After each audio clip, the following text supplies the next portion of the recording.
जिह्विका खगत्कठोरदंश्रिका प्रदीप्त दिग्विदिक्तट प्रचण्डमग्निकीलका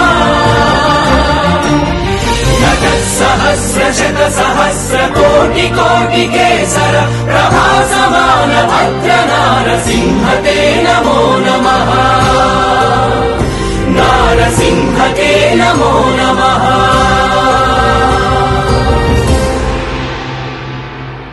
कठोरदंश्रिका प्रदीप्त दिग्विदिक्तट प्रचण्डमग्निकीलका